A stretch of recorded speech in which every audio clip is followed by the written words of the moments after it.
दोस्तों, वीडियो शुरू करने से पहले एक बात, आप सभी ने पिछले वीडियो को बहुत सारा प्यार दिया और मुझे बहुत अच्छा लगा। अगर आपको ये वीडियो भी पसंद आता है तो प्लीज़ इसे लाइक कीजिए, इस चैनल को सब्सक्राइब कीजिए और कहाँ से देख रहे हैं अपना नाम और पता ज़रूर लिखिए और कमेंट में बताइए कि आपको इस वीडियो का बेस्ट पार्ट क्या लगा। तो चलिए अब कहानी शुरू करते हैं। पतले से रास्ते पे दोनों ओर ताड़ के पेड़ लगे हुए हैं और दोनों तरफ तालाब है। एक साइकिल से रमेश अपने घर की ओर चला जा रहा है। धीरे धीरे वो कोई गाना गुनगुनाते हुए जा रहा है। आज साइकिल पे वो पोटली में बांधकर कुछ मिठाइयाँ अपने घर के लिए लेके जा रहा है। रास्ते में वो साइकिल रोक के पेशाब करने के लिए नीचे उतरा।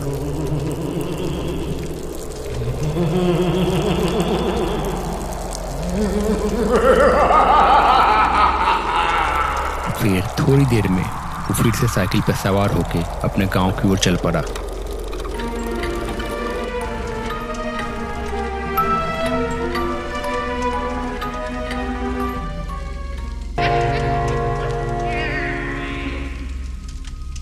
झारखंड में एक छोटा सा शहर है दुमका। ये शहर झारखंड की संस्कृति को बहुत अच्छे तरीके से दर्शाता है, पर अभी भी शहर से कुछ ही दूर जाने पे आबादी कम हो जाती है।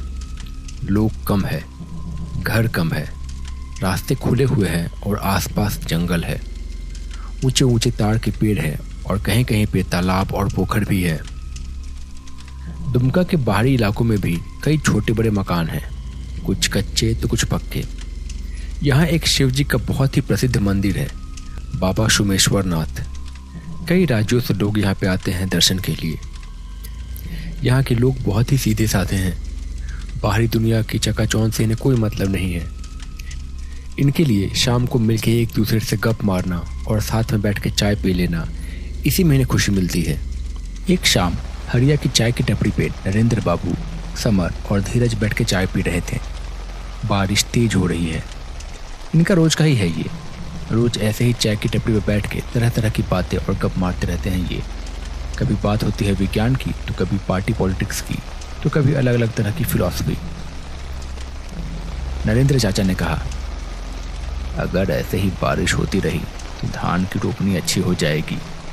फसल अच्छी हुई अगर बाबा की कृपा से तो सब खुश हो जाएंगे। हाँ, वो सब तो ठीक है, लेकिन दिन भर बारिश होती रहती है, कहीं आ जा भी नहीं सकते। समर भाई, हमें पता है तुम्हें बाजार घूमना कितना पसंद है, लेकिन बारिश तो जरूरी है ना। तभी उन्होंने देखा कि बारिश में एक पागल सा आदमी खड़ा हुआ है।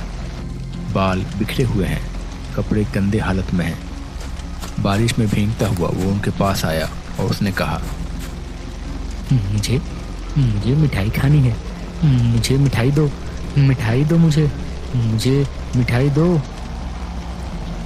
मुझे मिठाई खानी है। अरे ये फिर से आ गया, चल जा यहाँ से, भाग जा यहाँ से, घर जा अपने, चल भाग। ना जाने अच्छे खासे आदमी को ये क्या हो गया है। चाचा, आपको क्या लगता है गांव में ये जो सारी अफवाहें फैली हुई हैं भूत प्रेतों की, ये सब सही है क्या? मतलब मैंने कभी ऐसा देखा तो नहीं है, पर बातें सुन के डर तो बहुत लगता है। गांव में 3 लोगों की मौत हो चुकी है और 2 पागल हो चुके हैं। अब क्या बताऊं इस बारे में। न जाने हमारे गांव को किस छलावे की नज़र लग गई और न जाने कब। सब तो ठीक था, अचानक से ये सब शुरू हो गया।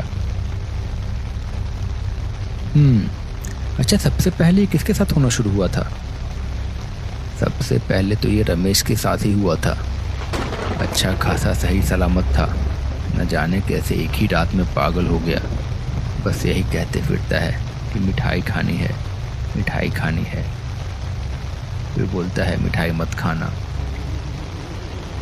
उसका तो कुछ इलाज भी नहीं हो पाया। फिर उसके बाद ये बाकी की घटनाएं हो गई। जो भी कहिए चाचा, मुझे तो लगता है कि कुछ न कुछ बात तो जरूर है इन घटनाओं में। या तो कोई बहुत भयंकर चोर डाकू है, या फिर सच में कोई काली शक्ति है। बस सावन का महीना शुरू हो जाए, फिर बाबा सब संभाल लेंगे।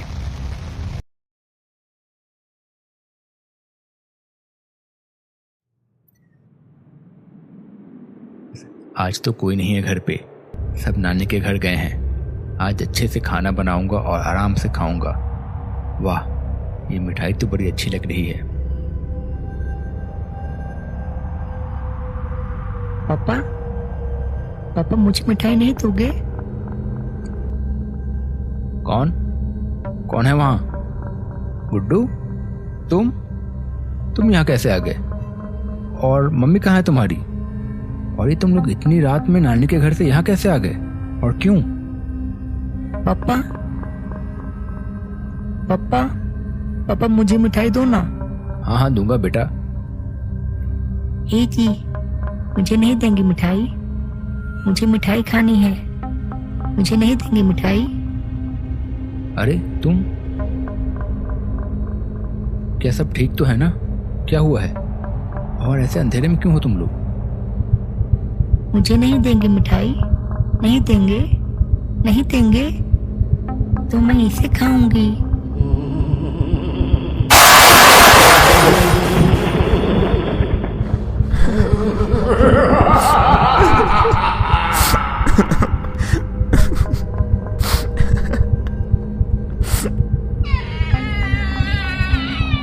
नहीं, ये क्या हो रहा है? ये क्या हो रहा है? ये क्या हो रहा है? ये नज़ारा देख के रमेश भागने लगा। रात सुनसान सड़क पे वो वैसे ही भागे जा रहा था। भागते भागते वो एक पेड़ के पास पहुंचा और हांफने लगा। पेड़ के पीछे से कोई निकल के बाहर आई। मुझे नहीं देंगे मिठाई? मुझे मिठाई खानी है, मुझे मिठाई दो। ऐसा कहते ही उसका सारा शरीर देखते ही देखते बहुत भयानक रूप में बदल गया। रमेश को समझ नहीं आया कि क्या हो रहा है और वो वहीं बेहोश हो गया। अगले दिन जब वो सुबह उठा तो वो पागल हो चुका था। रात की घटना ने इतना गहरा असर डाला था उस पर कि उसे कुछ भी समझ में नहीं आ रहा था कि क्या हुआ। सोचने समझने की शक्ति खो बैठा था वो, बस कुछ भी बड़बड़ाए जा रहा था। मीठा खाना है, मीठा खाना है, मुझे मिठाई नहीं दोगे?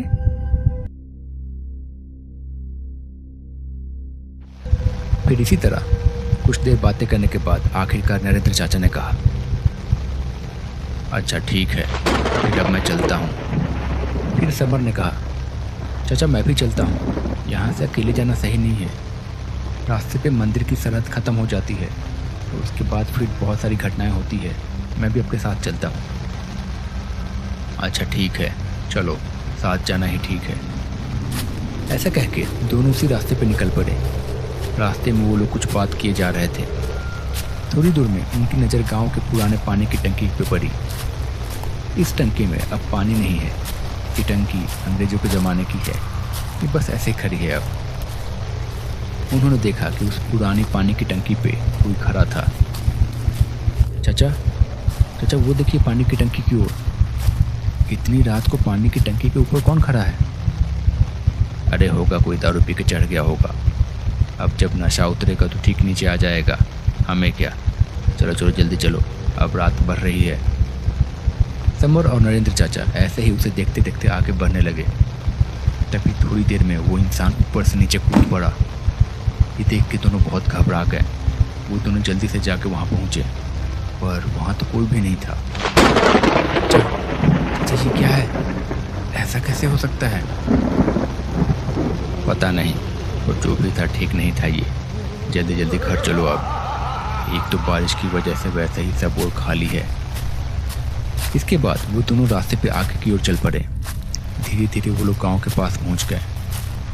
अब कुछ घर दिखाई देने लगे थे। वहीं पे थोड़ी दूर पे गांव का पुराना कुआं था। उन्होंने देखा कि कुएं के ऊपर वही चाय वाला हरिया खड़ा था। इसकी दुकान पे बैठ के वो लोग चाय पी रहे थे। उसने उन्हें देखा और कहा, चाचा, चाचा मुझे बचाओ, मुझे बचाओ चाचा। और ऐसा कह के वो कुएं में कूद पड़ा। अरे ये क्या हुआ? ये हरिया यहाँ कैसे? और ये कूद क्यों पड़ा? चलो चलो जल्दी चलो, इसे बचाना पड़ेगा वरना कहीं डूब ना जाए। समर और नरेंद्र चाचा उसकी ओर भागे, पर उन्होंने देखा कि वहाँ कुएं में कोई भी नहीं था। समर ने फिर कहा, चाचा ये सब क्या हो रहा है? ये सब क्या था? वो ना हो ये सब छलावा है। अभी तो जितना जल्दी हो सके यहाँ से चलो घर। ये सब बात करके वो लोग जैसे जैसे अपने घर पहुँचे और किसी तरह से उस रात को सो गए। अगले दिन सुबह में सब शांत था। रात की बारिश के निशान अभी भी दिखाई दे रहे थे। आसमान में अभी भी बादल थे थोड़े बहुत, पर बारिश नहीं हो रही थी। लोग अपने अपने कामों में लगे हुए थे। कोई अपने घर का काम कर रहा था तो कोई अपने रोजगार के इंतजाम में था। नरेंद्र चाचा और समर वहीं एक जगह पर बैठ के कुछ बात कर रहे थे। शायद वो लोग कल रात की घटना के बारे में चर्चा कर रहे थे। वहाँ गांव के मंदिर के पुरोहित जी आए। उन दोनों को बहुत गहरी चर्चा में देख के उन्हें थोड़ा आश्चर्य हुआ, पर उन्होंने कुछ कहा नहीं। इतने में नरेंद्र चाचा की नज़र पुरोहित जी पे पड़ी और उन्होंने पुरोहित जी से पूछ लिया, पुरोहित जी प्रणाम। हाँ नरेंद्र, बोलो क्या बात है, बड़ी गहरी सोच में हो। चाचा ये छलावा, इसके बारे में क्या कहना है आपका? क्या ये लोगों का पीछा भी करता है? मेरा मतलब है कि अगर एक दिन मिल जाए तो क्या अगले दिन भी इसके मिलने के आसार होते हैं क्या? ऐसा कुछ तय नहीं है। किस्मत खराब रही तो बार बार मिल सकता है, जब तक कि कुछ नुकसान ना पहुंचा दे, पर आमतौर पे कम ही मिलता है ऐसा। लेकिन एक प्रजाति होती है जो बार बार पीछा करती है और कुछ ना कुछ करके बहुत सारा अहित कर ही देती है। गांव में भी ऐसी घटनाएं आजकल बहुत बढ़ने लगी है। पर तुम क्यों पूछ रहे हो, कुछ हुआ है क्या? हाँ चाचा, कल रात को मुझे और समर को भी एक ऐसा छलावा मिल गया था। बड़ी मुश्किल से जान बचा के हम लोग भागे हैं वहां से। अब तो ये सारी घटनाएं दिन पे दिन बढ़ते जा रही है, इसका कुछ तो कीजिए। कुछ ना कुछ तो करना पड़ेगा। सुनो, मुझे हो सके तो शाम को मंदिर में मिलो और 2-4 लोगों को और लेते आना। मंदिर में क्यों पुरोहित जी? मंदिर में क्या होगा? वो सब मैं तुम्हें शाम को ही बताऊंगा। बस तुम आ जाना और कुछ लोगों को भी लेते आना, हमें कुछ इंतजाम करना पड़ेगा। तो दोस्तों, कैसा लगा आपको ये पार्ट? अगर आपको ये पार्ट पसंद आया है तो प्लीज़ इसे लाइक कीजिए और चैनल को सब्सक्राइब करना ना भूलें। मिलता हूँ बहुत जल्द अगले पार्ट के साथ। तब तक के लिए मस्त रहिए।